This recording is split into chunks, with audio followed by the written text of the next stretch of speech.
കഴിഞ്ഞകാല തെരഞ്ഞെടുപ്പ് പരാജയങ്ങളിൽ നിന്ന് പാഠം ഉൾക്കൊണ്ട് പാർട്ടി സംഘടനാ രംഗത്ത് കഠിനാധ്വാനത്തിലൂടെ കരുത്തു തെളിയിച്ച എം ലിജുവിന് കന്നി നിയമസഭാ വിജയത്തിൽ തന്നെ മന്ത്രിപദം. KPCC വൈസ് പ്രസിഡന്റ് അടക്കം നിരവധി സുപ്രധാന സംഘടനാ ചുമതലകളുമായി സംസ്ഥാനമൊട്ടാകെ ഓടി നടന്ന് പ്രവർത്തിച്ച ജനകീയ നേതാവിന് ഒടുവിൽ അർഹിച്ച പദവി തന്നെ കൈവന്നിരിക്കുകയാണ്. വൈകി വന്നതാണെങ്കിലും ആലപ്പുഴയിലെ കോൺഗ്രസ് അണികൾക്ക് ഇരട്ടി മധുരം നൽകുന്നതാണ് ഈ അംഗീകാരം. നിയമസഭാ തെരഞ്ഞെടുപ്പുകളിൽ മുൻപ് 3 തവണ മത്സരിച്ചെങ്കിലും ലിജുവിന് വിജയം കൈവരിക്കാൻ സാധിച്ചിരുന്നില്ല. 2016 കായംകുളത്തും 2011, 2021 വർഷങ്ങളിൽ അമ്പലപ്പുഴയിലും ജനവിധി തേടിയെങ്കിലും പരാജയപ്പെടാനായിരുന്നു ലിജുവിന്റെ വിധി. എന്നാൽ തോൽവികളിൽ തളരാതെ വീണ്ടും ജനങ്ങൾക്കിടയിലേക്ക് ഇറങ്ങിച്ചെന്ന അദ്ദേഹം ഇത്തവണ കായംകുളത്ത് സിറ്റിംഗ് MLA യു പ്രതിഭയെ അട്ടിമറിച്ചാണ് തന്റെ കന്നി നിയമസഭാ വിജയം പ്രൗഢിയോടെ സ്വന്തമാക്കിയത്. സംസ്ഥാന രാഷ്ട്രീയത്തിൽ എം ലിജു എന്ന മികച്ച സംഘാടകനെ അടയാളപ്പെടുത്തിയത് അദ്ദേഹം നേതൃത്വം നൽകിയ പ്രക്ഷോഭങ്ങളാണ്. കരിമണൽ ഖനനത്തിനെതിരായ ജനകീയ സമരം, വൈക്കം സത്യാഗ്രഹ ശതാബ്ദി ആഘോഷങ്ങൾ, അതുപോലെ ഗുരുഗാന്ധി സംഗമത്തിന്റെ 100ാം വാർഷികം എന്നിവയുടെ വിജയകരമായ സംഘാടനം ലിജുവിലെ നേതാവിന്റെ കരുത്ത് തെളിയിക്കുന്നതായിരുന്നു.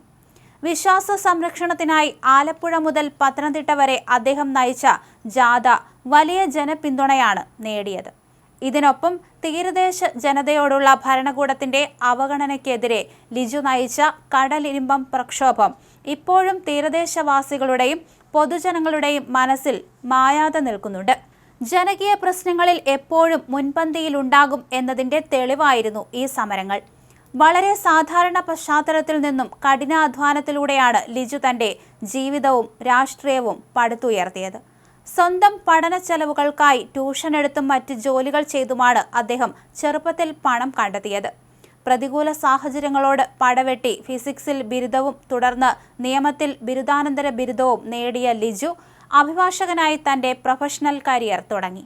ഹരിപ്പാട് കാർത്തികപ്പള്ളി സെന്റ് തോമസ് ഹൈസ്കൂളിലെ KSU പ്രവർത്തകനായാണ് ലിജു തന്റെ വിദ്യാർത്ഥി രാഷ്ട്രീയത്തിന് തുടക്കമിടുന്നത്. പിന്നീട് ഹരിപ്പാട് നങ്ങ്യാർകുളങ്ങര TMKM കോളേജിലെ പഠനകാലത്ത് സർവകലാശാല കൗൺസിലറായി തെരഞ്ഞെടുക്കപ്പെട്ടു. തുടർന്ന് കേരള സർവകലാശാല സെനറ്റ് അംഗമായി പ്രവർത്തിച്ചുകൊണ്ട് ക്യാമ്പസ് രാഷ്ട്രീയത്തിൽ അദ്ദേഹം സ്വന്തമായി ഇടം നേടി. വിദ്യാർത്ഥി രാഷ്ട്രീയത്തിലെ മികവ് ലിജുവിനെ KSU സംസ്ഥാന ജനറൽ സെക്രട്ടറി പദവിയിലെത്തിച്ചു.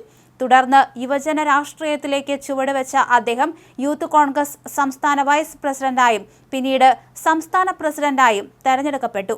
കേരളത്തിലെ യുവാക്കളെ കോൺഗ്രസ് പ്രസ്ഥാനത്തിലേക്ക് ആകൃഷ്ടരാക്കാൻ അദ്ദേഹത്തിന്റെ നേതൃത്വത്തിന് സാധിച്ചു. യൂത്ത് കോൺഗ്രസ് ദേശീയ ജനറൽ സെക്രട്ടറിയായി പ്രവർത്തിച്ച ലിജു പിന്നീട് മാതൃസംഘടനയായ കോൺഗ്രസിന്റെ നേതൃനിരയിലേക്ക് ഉയർന്നു. KPCC ജനറൽ സെക്രട്ടറി, KPCC രാഷ്ട്രീയകാര്യ സമിതി അംഗം, ആലപ്പുഴ DCC പ്രസിഡന്റ്, KPCC സംഘടനാ ജനറൽ സെക്രട്ടറി എന്നീ സുപ്രധാന പദവികളെല്ലാം അദ്ദേഹം വിജയകരമായി കൈകാര്യം ചെയ്തു. ഹരിപ്പാട് ആനാരിയിലെ മീനത്തേതിൽ വീട്ടിൽ ഒരു സാധാരണ കുടുംബത്തിലാണ് അദ്ദേഹത്തിന്റെ ജനനം. കേരള പോലീസിൽ കോൺസ്റ്റബിളായി സേവനമനുഷ്ഠിച്ചു വിരമിച്ച M മോഹൻലാലിന്റെയും ചന്ദ്രികയുടെയും മകനാണ് അദ്ദേഹം. ലളിതമായ ജീവിതശൈലിയും സാധാരണക്കാരോട് വേഗത്തിൽ ഇടപഴകാനുമുള്ള കഴിവും ലിജുവിന് കുടുംബത്തിൽ നിന്നും ലഭിച്ച വലിയ പാരമ്പര്യമാണ്.